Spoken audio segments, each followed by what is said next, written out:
Hey there, friends. Meteorologist Shane Smith here with you. It has been a chilly Tuesday across the Bluegrass. It's October 21st, 2025. Hope you're doing well.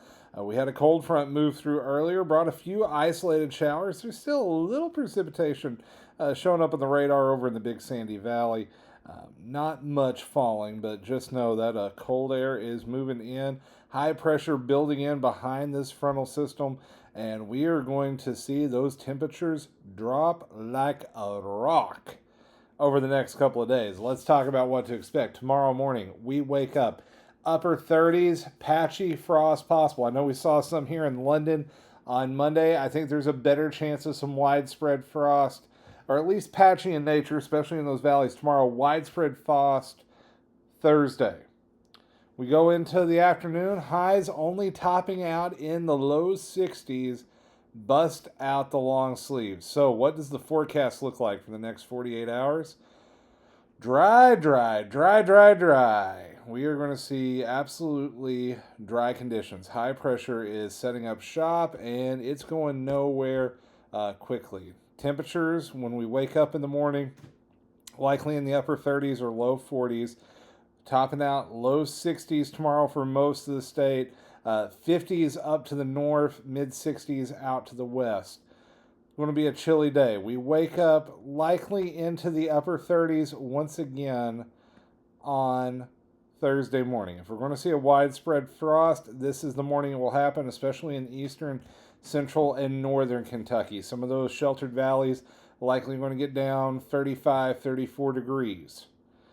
Then we go into the afternoon, rebounding to the 50s and the low 60s.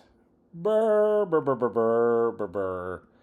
Yeah, chilly weather on the way. Let's take a look at the big picture and take a look at the long range with the GFS model. That high pressure keeps us nice and dry Thursday and Friday. Saturday, a little bit of a storm system building across the plains.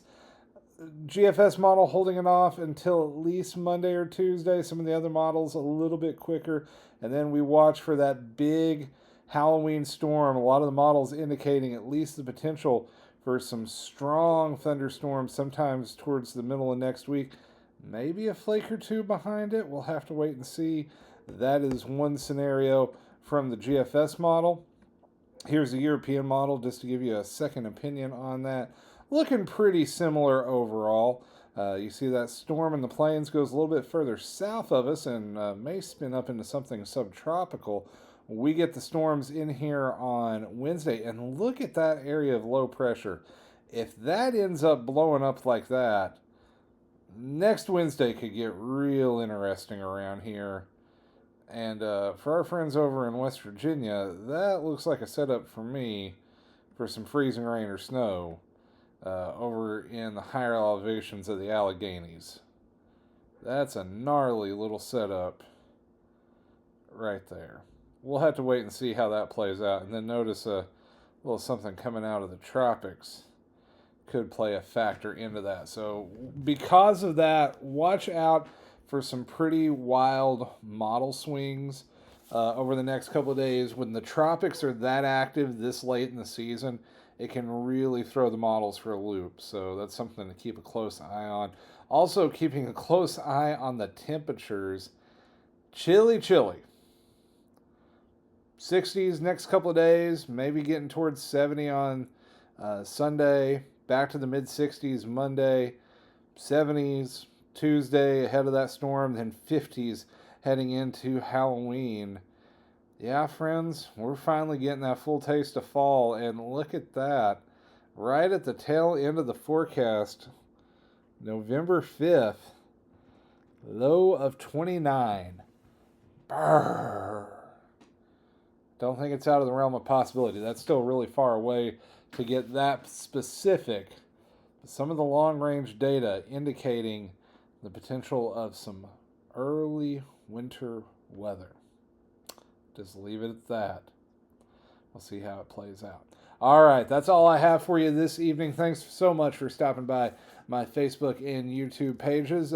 Be sure to hit that like or subscribe button. Really helps us out. And be sure to share those forecasts. We'll be ramping it up as we get into winter, friends. You know, that's the busy time of year for me. And we'll go all out this winter to keep you ahead of any potential winter weather situations here in Kentucky. Until next time, I'm meteorologist Shane Smith. Take care, stay weather aware, and I'll catch you in the next one.